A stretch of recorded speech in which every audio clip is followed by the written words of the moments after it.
me, Charlie Price, here again exclusively for AmericanSalon.com for another installation of my audio blog, Style Junkie.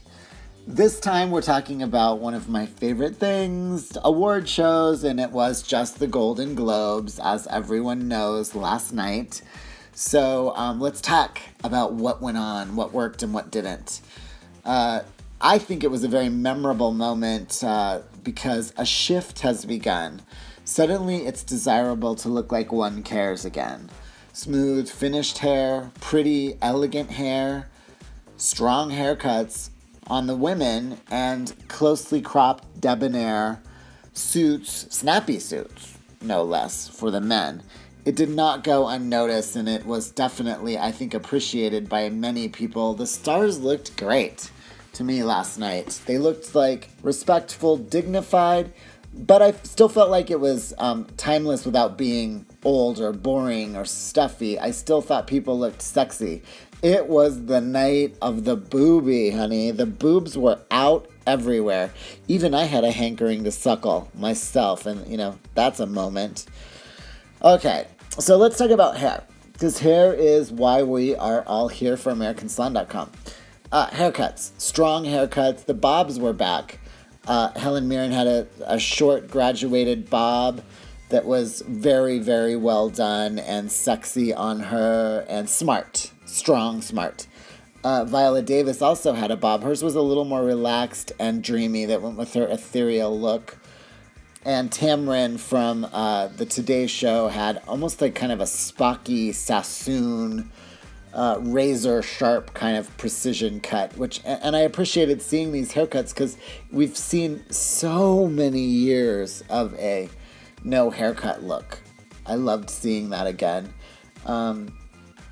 Dark hair, colored, dark, glossy, shiny hair on Viola Davis, Julia Louis-Dreyfus, Felicity Huffman, and even a younger generation with Taraji P. Henson sporting that look. No ombre, no splash lights, no dipped eyes, no balayage. Of course, I'm not saying that those are out, but I did think it was a signal that a shift is happening for these prominent high fashion women to wear dark hair again, one tone.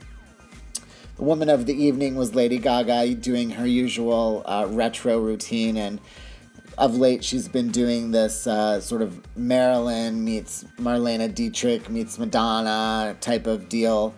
I liked it. I thought it worked. I loved her black velvet Versace gown. It was stunning. It might have been my favorite dress of the evening. Her speech was a little too Pollyanna for me. I don't even like that kind of thing with Taylor Swift when she acts like, oh my God, I can't believe I'm here. Whatever, girl. Please. But, the thing with Lady Gaga is she's never boring, child.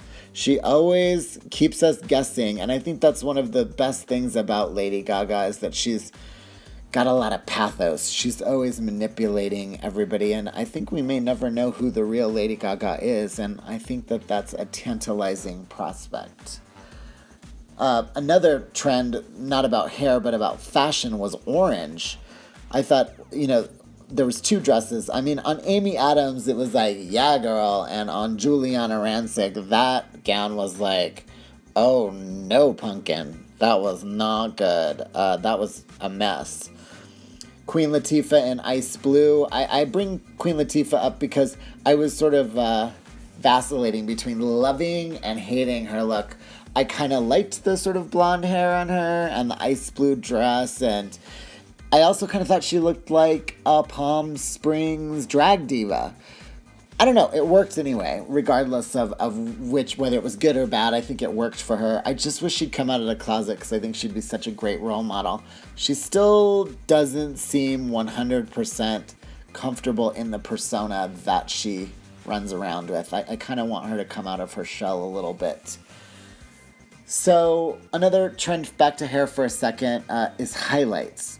I did notice a lot of highlights. There was highlights on Queen Latifah, who I just mentioned, and also J-Lo and Brie Larson had this very blended, softly highlighted hair that was actually quite close to the scalp. I'm not saying it was done with foils, but if those were balayage streaks, they were quite close to the scalp, and I think they were very wearable, very commercial, and super pretty. I mean, just soft and lovely. I loved those hair color choices by those ladies.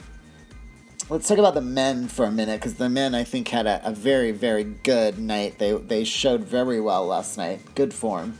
My favorites, Michael Fassbender, Eddie Redmayne, just sexy, brilliant, elegant dressed men. Eddie Redmayne, looking every inch the best dressed man of Britain, as he was just crowned recently.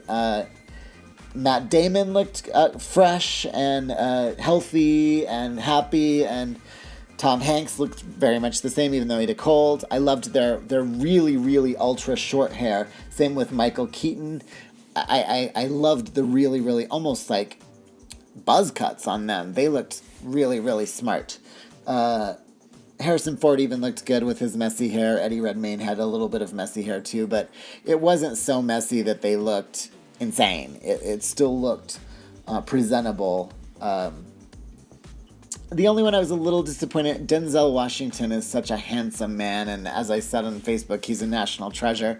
I felt like his suit was a little dumpy, and he almost seemed like he wasn't really that excited about being there, or like maybe he didn't think he deserved it. I don't know what was going on, but it was not his most poised thing. It doesn't matter. Denzel Washington, we love him no matter what. Who cares? But it was almost like a Meryl Streep moment. Like he just looked a little dowdy or something. So let's talk about who my top women were now, because there's a lot to talk about there as well, as there always is.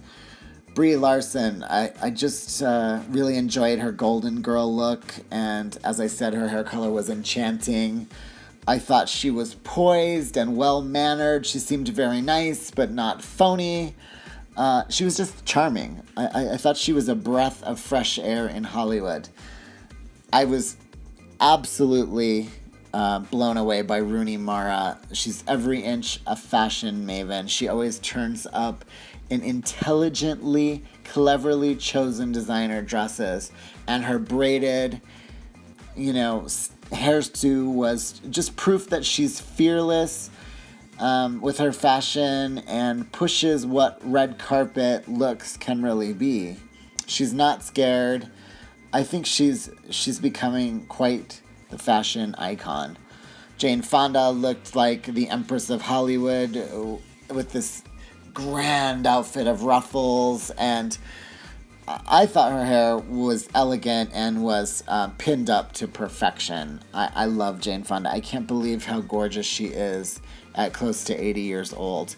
Helen Mirren again, dynamite in her chic haircut and with a very soigné, sculptural black gown and a bosom full of sparkly diamonds. She worked it, girl, and I loved her choice of jewelry.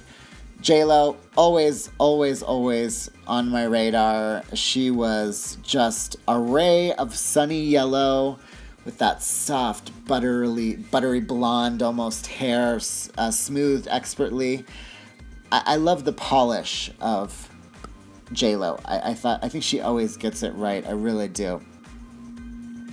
So, Ricky Gervais, I thought he was good, but I don't know, it was a little safe. I did, however, absolutely laugh out loud, guffaw, if you will, over his Mel bashing. That was just that. I almost wanted more of that Ricky all night. I felt like he just wasn't quite there. Another one that disappointed me a little bit was Amy Schumer. I thought she looked like sort of a perverse little pilgrim, kind of peevish pilgrim. I don't get it. It's sort of like she's just making a joke out of her outfit or her personal appearance, and she's a pretty woman, so I don't see why. Now, Melissa McCarthy, who always looks terrible, looked good. Her hair was luxurious, long layer, luscious, and she had kind of a weird, sparkly wizard kind of dress on, but weirdly it worked. Weird, but it just looked awful. I mean, he looked like some kind of weird, deranged army vet or somebody that would kidnap you and put you in the van and drive away with you, never to be seen again until 48 hours hard evidence or something. I don't know. So yeah, Jim Carrey was freaky to me. Let's see, who are my very, very top? I think I'm going to go with Rooney Mara. She just pushed it to a new level, and she's sort of almost like a latter-day Tilda Swinton. That woman just, it just works with her every time. If you go back and Google her red carpet moments in all of her interviews, she just nails it. And my best male was Michael Fassbender. I thought that, he's got that just international style, just kind of an ageless, intelligent, lady killer look about him. I think he's so dashing. So he was definitely my favorite. I also loved Leo. I thought it was great to see him finally get his big award, and I think we might see him at Oscar time as well with a trophy. That does it for my Golden Globe. And speaking of that, I will be doing Oscar again, and I don't know, there wasn't a lot to rip to shreds this time. I mean, I'm feeling like I'm a little bit Pollyanna tonight too. I just kind of loved everybody. But what a refreshing thing to actually love the Golden Globes. So that's it. Tune in for the next episode of Style Junkie, again, exclusively for AmericanSalon.com. See ya later, freaks!